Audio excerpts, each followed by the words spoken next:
tangents in a circle. A tangent in a circle is different than tangent from trigonometry. It works differently. It's actually an object that we can physically draw. It's not a ratio or anything like SOHCAHTOA. So the word is, it looks familiar, but it's going to be different in this context. So the definition of a tangent is a line or segment, whether it goes on forever or stops short, doesn't really matter. A line or segment that touches a circle once. So a line or a segment that touches a circle once. So if you guys want to draw a little illustration over here, you can draw a little circle and then draw a line like this. That line just barely skims right over the edge of the circle, whether it's on the top, the side, the bottom, doesn't matter. As long as it just barely skims over the circle and touches it in just one spot, that is considered a tangent. The line or segment itself is a tangent. The place where it touches the circle, that point that I drew right here, that's called the point of tangency. So our definition of that is where a tangent intersects a circle.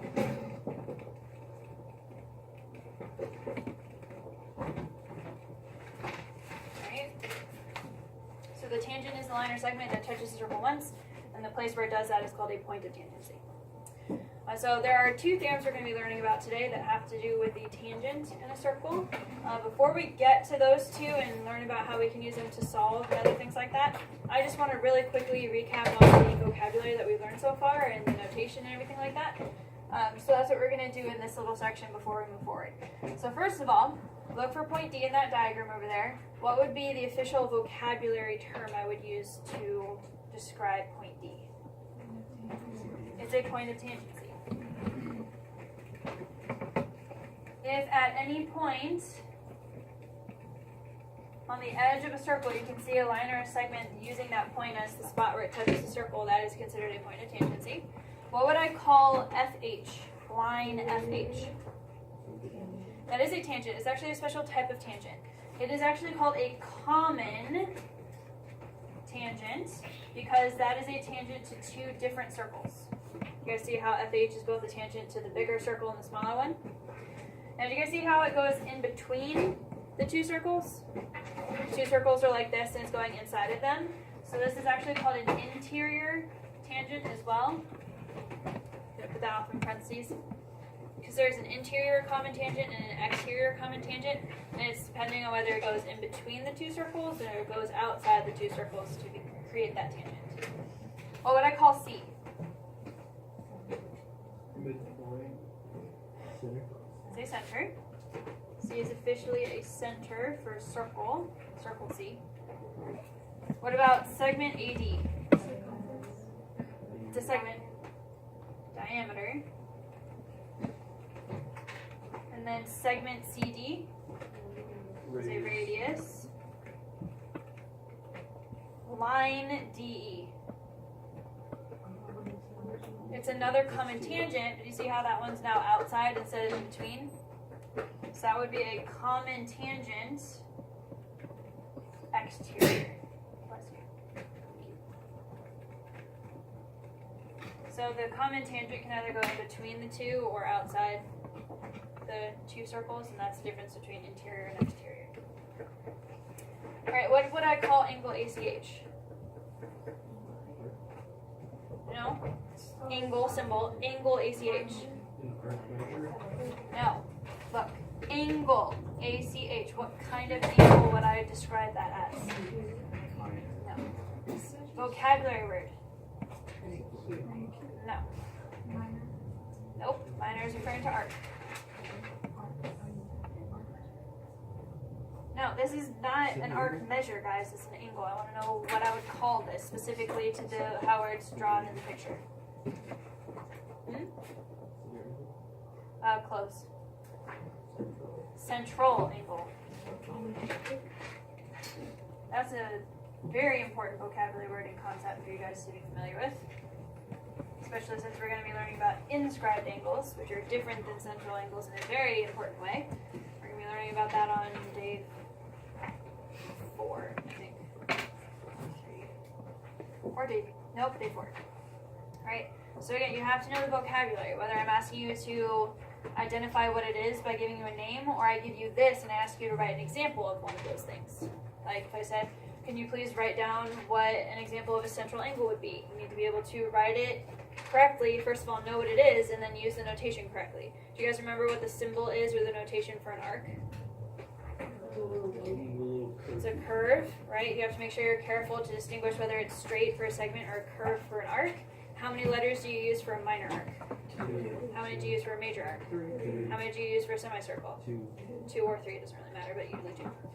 Okay, so just make sure you keep all that information, the vocabulary, the notation, the way that you name things, all need to be fresh in your mind in case you need to work with that in the future. Alright, now let's actually work with the 2 theorems we're going to be learning today. They don't have official names, they're just called Theorem 1 and Theorem 2. Okay, so Theorem 1 says that a line is a tangent to a circle if and only if that line is perpendicular to the radius / diameter, depending on which one's drawn, at the point of tangency.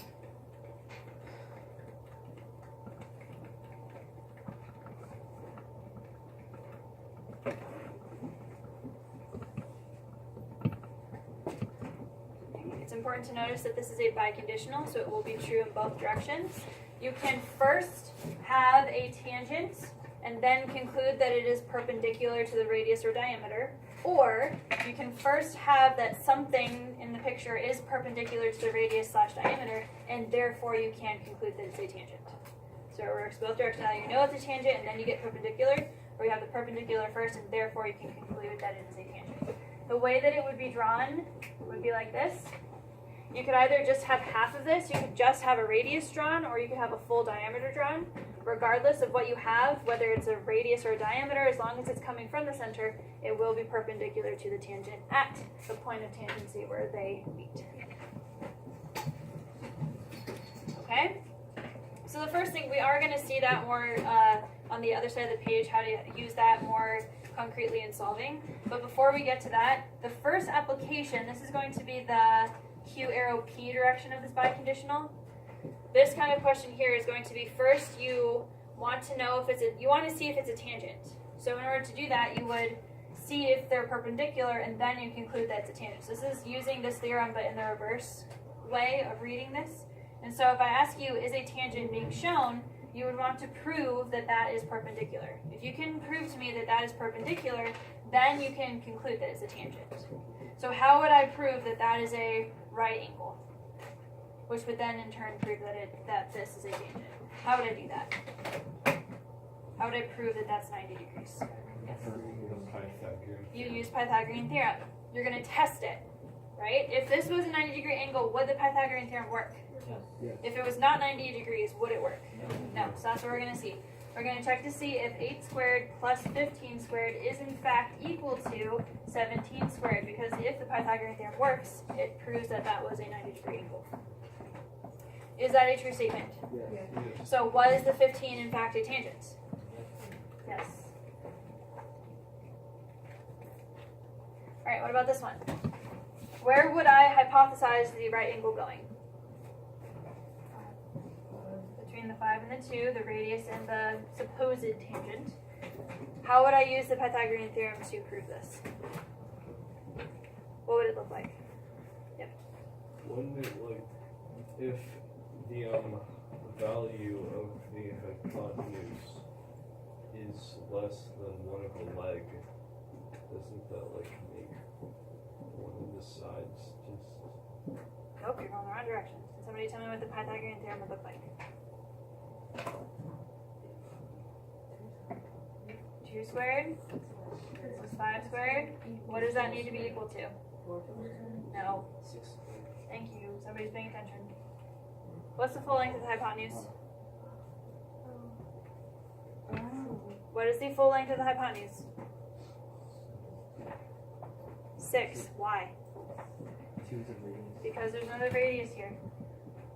Have to pay attention, you guys. There's the 4 is not referring to the entire thing. It's right here, which is talking about from the point out.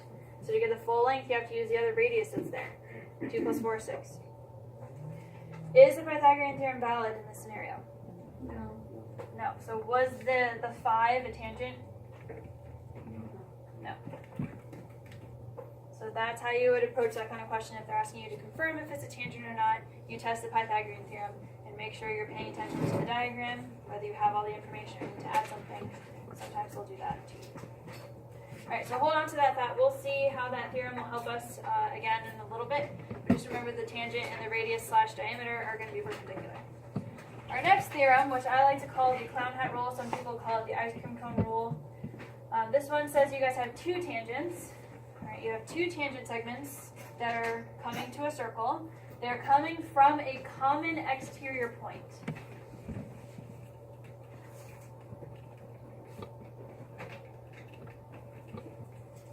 So you have an exterior point out in space somewhere, and you're drawing 2 tangents coming from that point to intersect the circle at one point.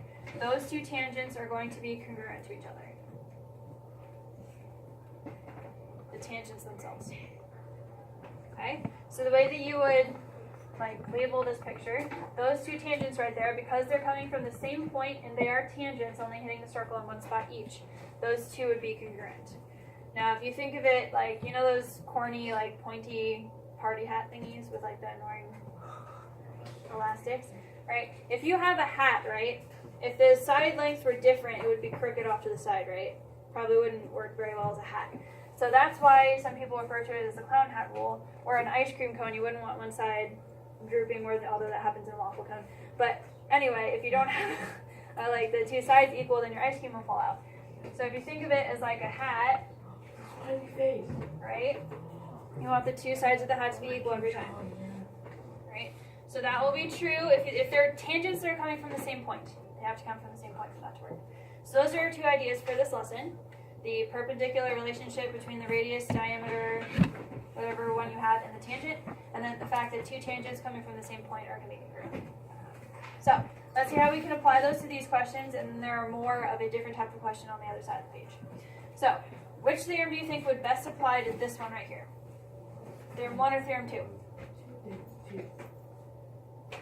Theorem 2 is used to find the lengths of segments. So we're talking about congruency with segments. This is dealing with angles. The congruency of segments is not necessarily going to help here. So let's try theorem 1. What does theorem 1 say?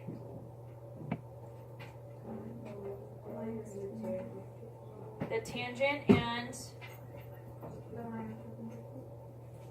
what is the tangent perpendicular to? The radius or diameter. Here's a tangent. Here's a radius. The directions say that you're allowed to assume anything that appears to be a tangent is a tangent. So here's a tangent, here's a radius. So what's the value of x? 90. Thank you. Using this theorem, those are going to be perpendicular, therefore this angle is 90 degrees. Same thing on the other side. Even though we're not looking for that angle, I still want to put that marking there because it will help us find y. How would I solve for y now?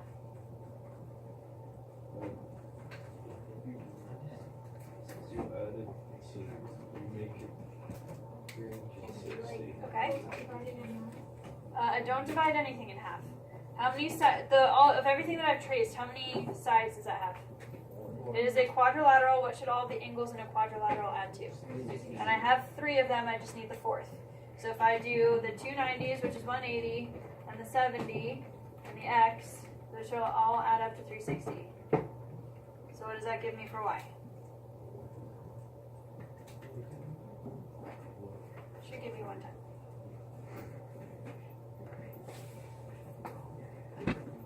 Okay, what do you guys notice is the relationship between the 70 and the y that I got?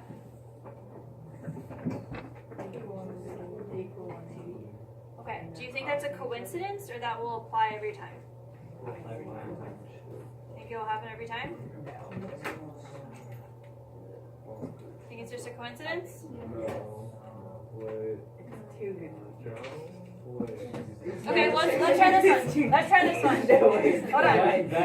Let's try this one. Okay, so this is the same kind of scenario. I'm just looking for one angle though. So what do I know about this angle right here? What do I know about this angle? Okay, how do I find x? How do I find x? Add it to 360. Add all the angles together. all that should equal 360. What do you get for x? 150. What's the relationship between x and the 65? You're supplementary. Coincidence again?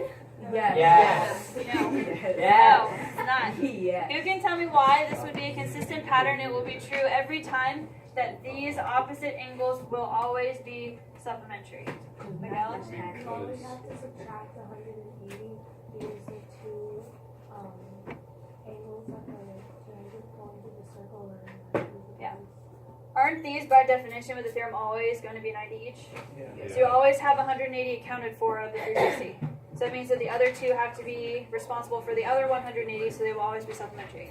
This is not an official theorem per se, but it is a consistent pattern. It's like a corollary, like a bullet point to the theorem. So that's something you guys can use in the future if you remember. If you don't remember, draw the 90 degrees that you get from the theorem and do the long-handed way of the 360. But it is true that those will always be supplementary. Okay, what about this next one? What is the value of y? Yes, why? Or how about? Because it looks like kite. No, not because it looks similar. Oh, Because they are similar. Huh? Because they're both radii. Oh. Radii should be the same. Every single radius is equal to every other radius, so y is just 5. How would I solve for x? 6 equals x squared plus x. Here's the clown. Right? So I know that x squared plus x, both of those tangents, if they're two tangents coming from the same point to create that kind of hat shape, a triangle without the third side, you know that they're going to be equal to each other. So how would I solve something like this? Factoring. So you're going to bring the 6 over, like this. So you did everything on one side. It's called standard form. We have the x squared, then the x, and the constant. And now I need to factor that.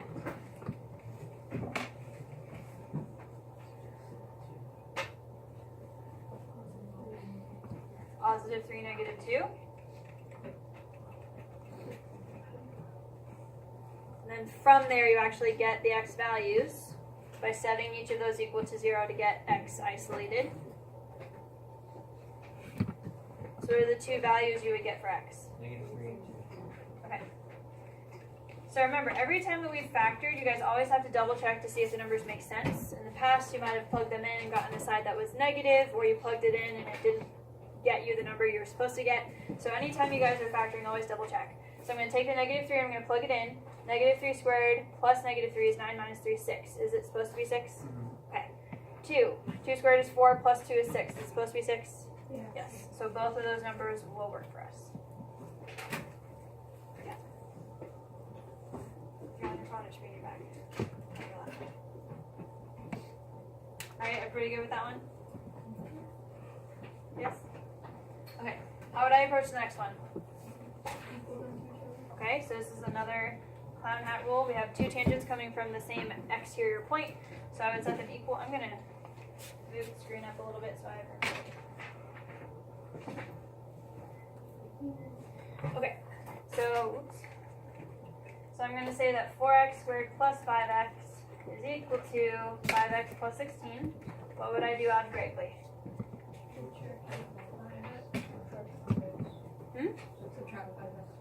Okay, so they both have a 5x, you can subtract that away.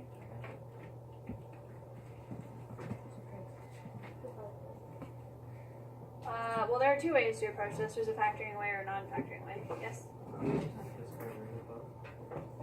Ooh, not yet. Divide by 4.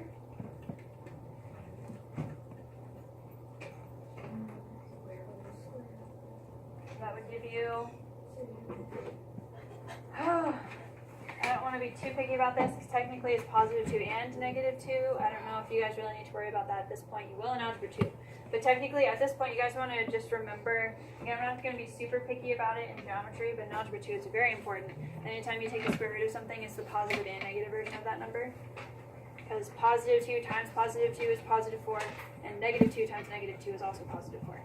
So just get used to that idea so it's not too foreign when you guys get into Algebra 2. Then when you take the square root of something, it's always actually two answers, positive and negative. But for our purposes here, I'm fine with you guys just being 2. fine with me. Just keep that in the back of your mind that there will be two answers in algebra 2. All right, go ahead and turn the page.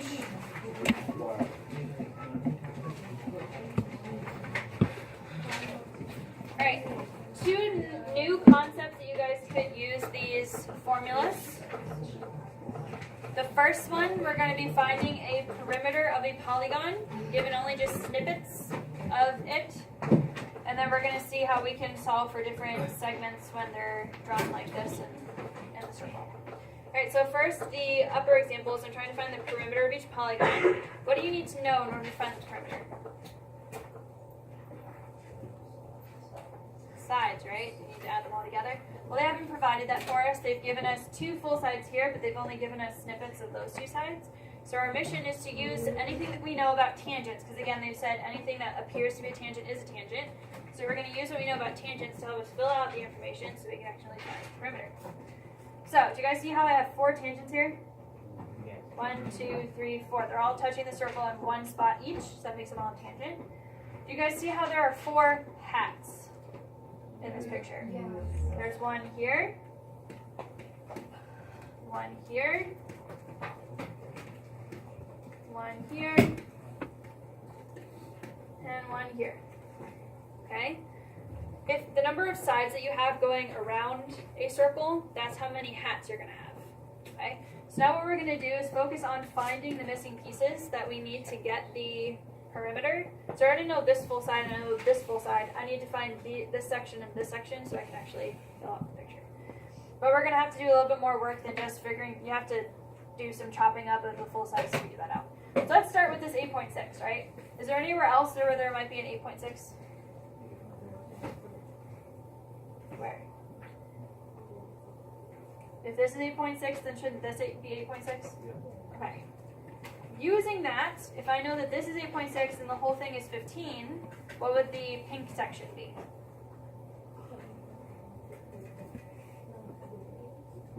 6.4. Okay, see how I did that? I used the clown hat rule with the green hat to figure out those two. Now if I know that this part of the red hat is 6.4, what's this part? Another 6.4. Alright, let's keep going. So I have that part that I didn't know before, so we're good. Let's keep going around. If I know that this is 11, what would the other half of the red hat be? And if I know that this whole segment is 20.5 and this is 11, what would this be? 9.5. I'm using the segment addition here too. If I know that the whole thing is 20.5 and part of it's 11, I can use subtraction to figure out the rest of it. Is that right or did I mess it up? That's right, okay. Then what is this other blue section? Okay, now I have everything. I have everything that I need. So all you guys need to do is add up all of the relevant pieces around.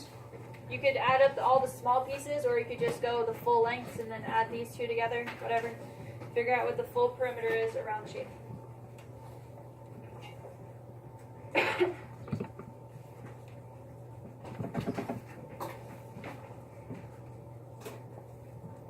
There you guys get 71. 71. Okay, so anytime you guys are missing something in a picture and you're trying to figure out what it is, and you notice that there's 2 tangents, right, that clown hat rule, you can use that to guide you to find more information. We're going to do the same thing here. I have 3 sides this time, so how many hats do I have? 1, 2, 3. I'm going to do the same thing I did before. If I know that this is 13, how long would this be? Also 13. If I know that this is 10.3, how long would this be?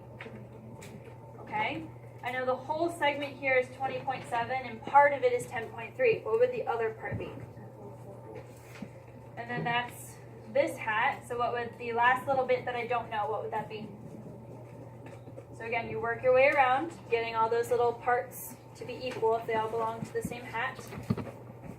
So you would add all the way around. What would you get for the perimeter? 67.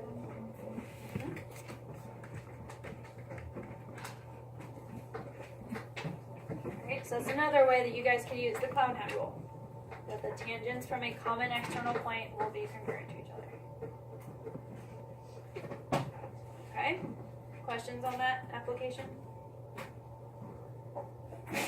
Bless you. Alright, our last application here before we go into that quick proof down there is to see this kind of scenario. So again, anything that appears to be a tangent you can assume to be a tangent because the directions say so.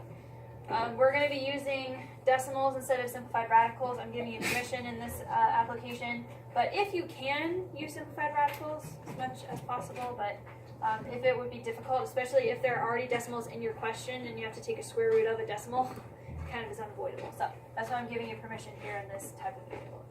So first of all, what other shape besides a circle do you guys notice? Triangles. All right. I need you guys to tell me what kind of specific triangles that we might have and why you know that that is true. Why?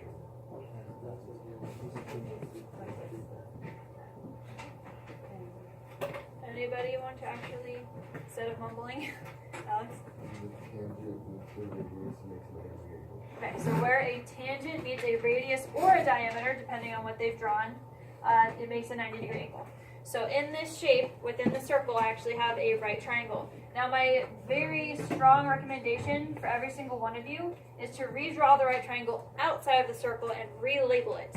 Because what happens here when they have it broken up, they'll have missing pieces a lot of the times. And when you guys pull it out of the circle, it makes you more aware of how you should actually work with the information to label the triangle. So if I redraw it over here, what would this left side be?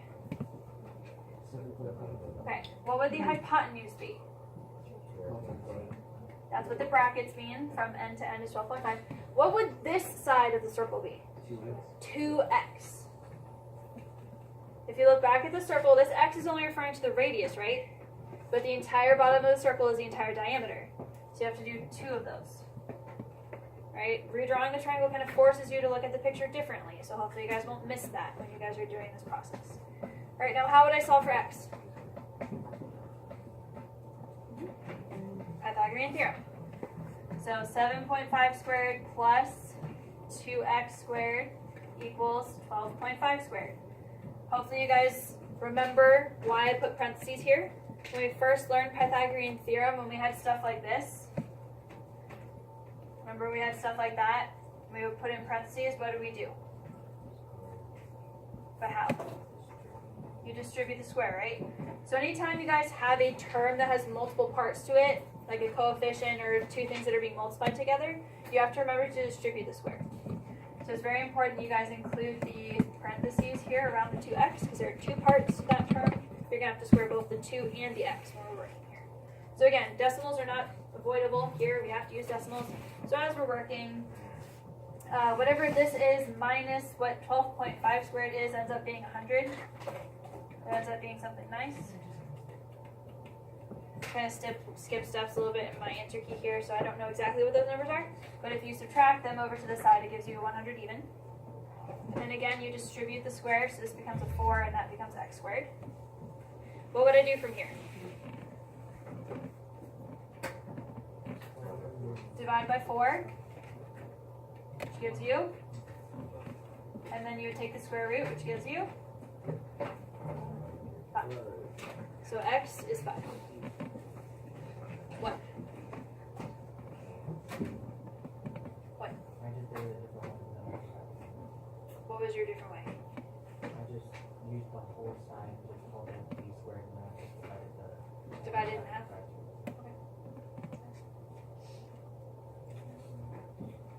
Okay, everybody good with the first one?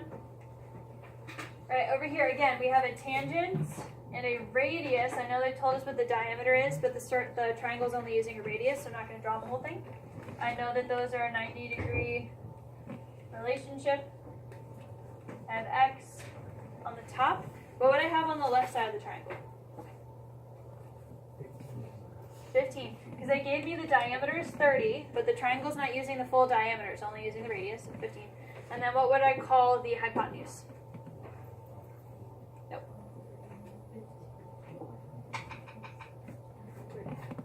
What is it? 23. Why? Because it involves another radius, which we just previously said was 15. So you fill in this one to also be 15, plus another 8 to get all the way outside of the circle to the common exterior point right here. Okay? So again, that's why you have to really pay attention to what's going on in the circle to label the triangles. So Pythagorean theorem again, 15 squared plus x squared equals 23 squared. Let's see here. X squared equals 304. This one technically can be written as a simplified radical. As a decimal, it is 17.4, and since the directions say you can write that, I'll accept it. But technically,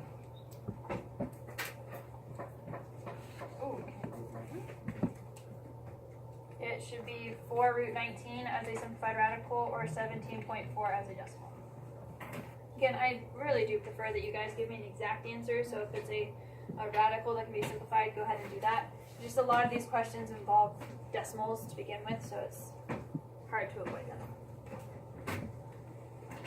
Okay. You guys kind of getting the hang of it? Okay. This next one is going to be different, though. This next one is very different. All right. Where would my 90-degree angle go? Between 12 and 20, so I'm going to redraw my triangle. So I have 12 and 20. And then how would I label my hypotenuse? It would be x plus 12, or it doesn't really matter what order you put it in, but it would be x plus 12, right? Write that tentatively, because we're going to do something a little bit different than that in a second. I'm going to show you why. If you guys did Pythagorean theorem, how would you write that?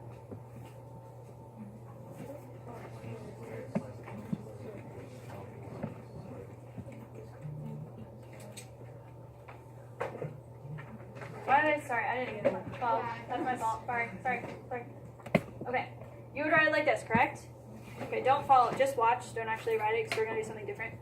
But if you started this way, okay, this is fine. That would be 144 plus 400, whatever. What would you do here? 12 squared plus. No. Finally get to bring this in.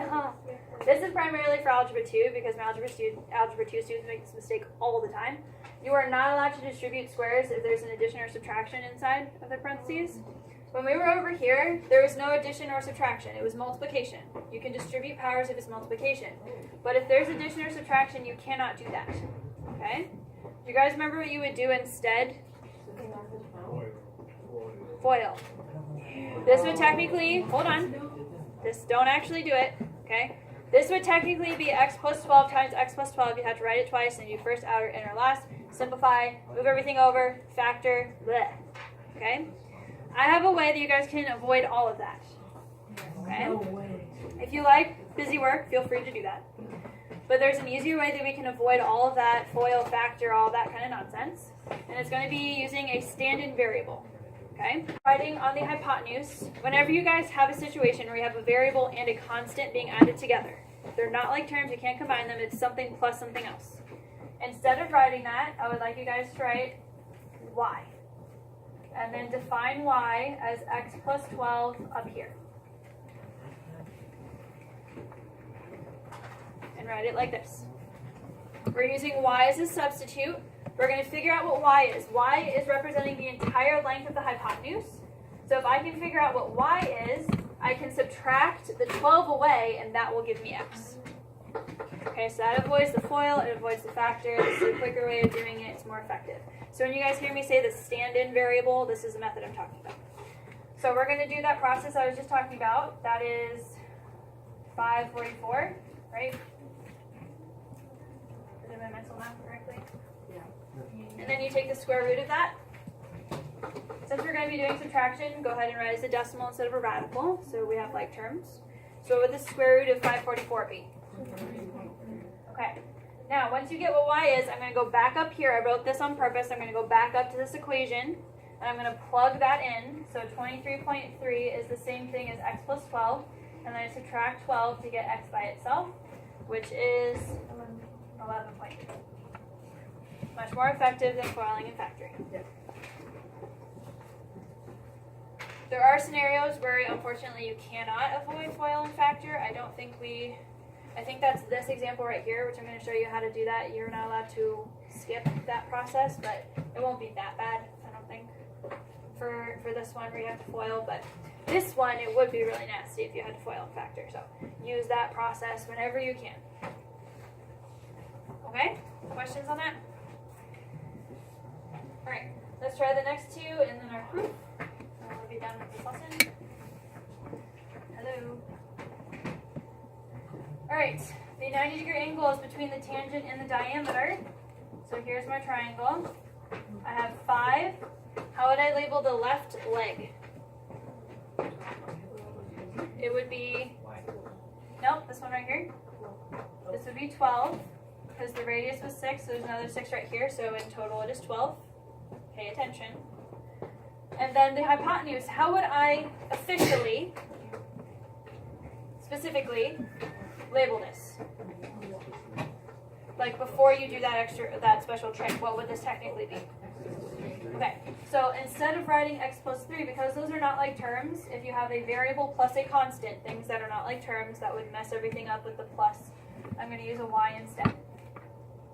That's when you use this trick. When your hypotenuse or any other leg is broken up into 2 parts, so you have to add back together again, but they're not like terms, use the y. So now I would have 12 squared plus 5 squared is equal to y squared. Y does end up being a whole number nicely for this scenario. It does become 13. Okay, but is y what I was after? No, I was after the value of x. So in order to figure that out, I'm going to plug that in. So 13 is the same thing as x plus 3. Subtract the 3, the value of x is 10. Okay? Everybody good with that one? Alright, now this next one is different, the way that we're going to approach this. So here's my right angle, here's my right triangle. I'm saving this space for work, so that's why I'm drawing the triangle over here. How would I label the triangle? The top, 10, the side, and this side. It is officially x plus 7. Now in this scenario, you're not going to want to do the y trick. Okay? Because if you do y, that's not going to be super helpful because you're still going to have 2 variables. Okay? In this one, we cannot avoid the FOIL. Okay? However, it will usually work out that after you FOIL, you do not then have to factor because some things are going to cancel out for you nicely. Okay? But in this one, we can't use that substitution trick because we have the x showing up in 2 different spots, so we will have to FOIL. Right? So we're still going to use Pythagorean theorem. 10 squared plus x squared equals, instead of writing it as squared, I'm going to write it twice. This is really when you're squaring something, you're multiplying something times itself. So I'm just going to write it like that. So we don't have to write another line. So then you guys remember how to FOIL, right? No. Front, outer, last. First. So you're going to multiply the first terms of each expression. So x times x. Then you're going to multiply the outer, which is the x times the 7. Then the inner, another 7x. And then the last term, 7 times 7, which is 49. Right? Did your math teacher tell you the a squared plus 2ab plus b squared trick? Yeah. Okay, so you can do, no? Yes? There's a trick, if you guys are squaring the same thing to itself, you can do this mentally without having to write it out. You do this squared plus 2 times those multiplied together plus that squared. Sorry. This squared, which is x squared, plus those 2 multiplied together, so 7x, but then times 2, which is those 2 being combined to 14, right? And then plus that squared. If you want to go home and look that up, or you can write this down off to the side. Go home and look up that rule. It's a way of doing FOIL more quickly when you're just multiplying something by itself. It's the a squared plus 2ab plus b squared trick. But if you want to write it out by hand, feel free. It's just that's a lot faster to use rather than having to mentally think about it every time. But either way, you will get here. Okay? Now, what would I do to solve for x? Not factor. You can subtract the x squared from both sides, which then eliminates the need to factor because I no longer have an x squared. It eliminates the potential of factoring. I don't have the x squared anymore. Then what would I do? Minus 49.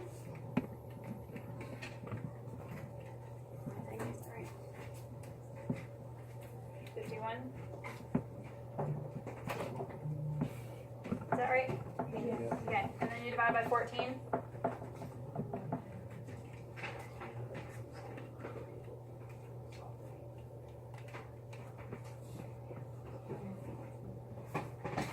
Okay. So that's the kind of scenario where you cannot avoid foiling, so just make sure you understand how to do that. But almost always you will run into a scenario where the x's cancel out, and so you will not have to foil after that. Okay? So everybody clear on how to use the clown hat rule, and then also how to use this perpendicular relationship in different contexts. Sometimes we'll be factoring, but usually more like what we saw on the first page. Okay? Alright, just to wrap up, I want to show you guys how we can use proofs in context of circles. There are 3 homework assignments that do have proofs on them, but only 1 quiz. So they're still here, we still need to know how to do them. So this first one here, this is actually proving why the clown hat rule works. I really like this proof. It's showing why the clown hat rule works.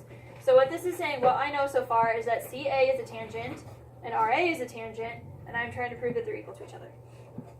Okay, so all I know is that they're tangents right now. Alright, in this proof, I'm going to have to add some information to the picture. I'm going to draw some stuff. So what's something that you guys could draw in this picture that would be helpful?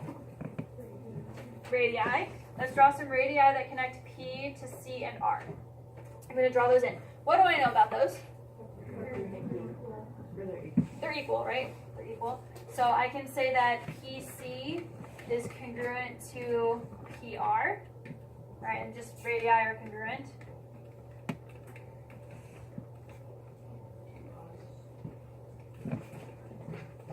Right? What else could I add to this picture that might be, oh, and I can do this, just to keep track of what we know. Yes? The fact that they're perpendicular is one. I don't know if I want to add that yet. Okay, we can add that now. I kind of wanted to save it for later, but we can add that now. So I can say that these are perpendicular, right? So I can say that PCA, angle PCA, and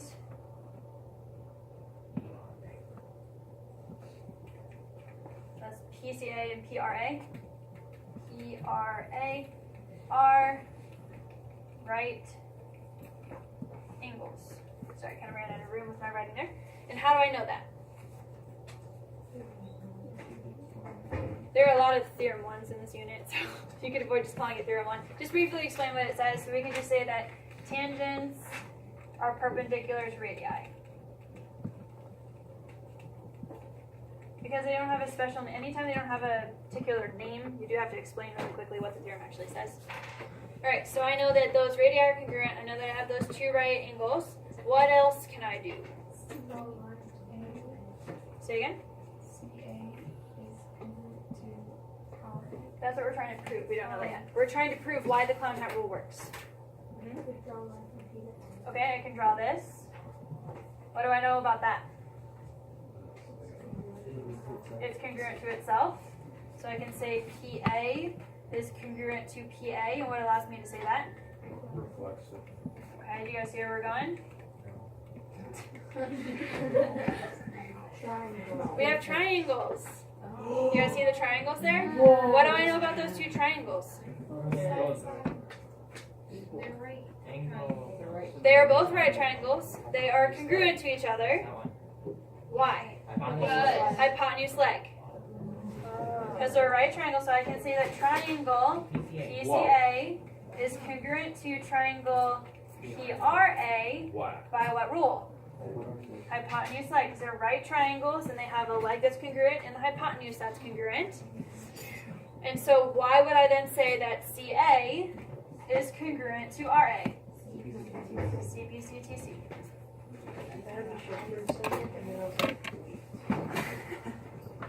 Alright, so it all boils down to triangles again.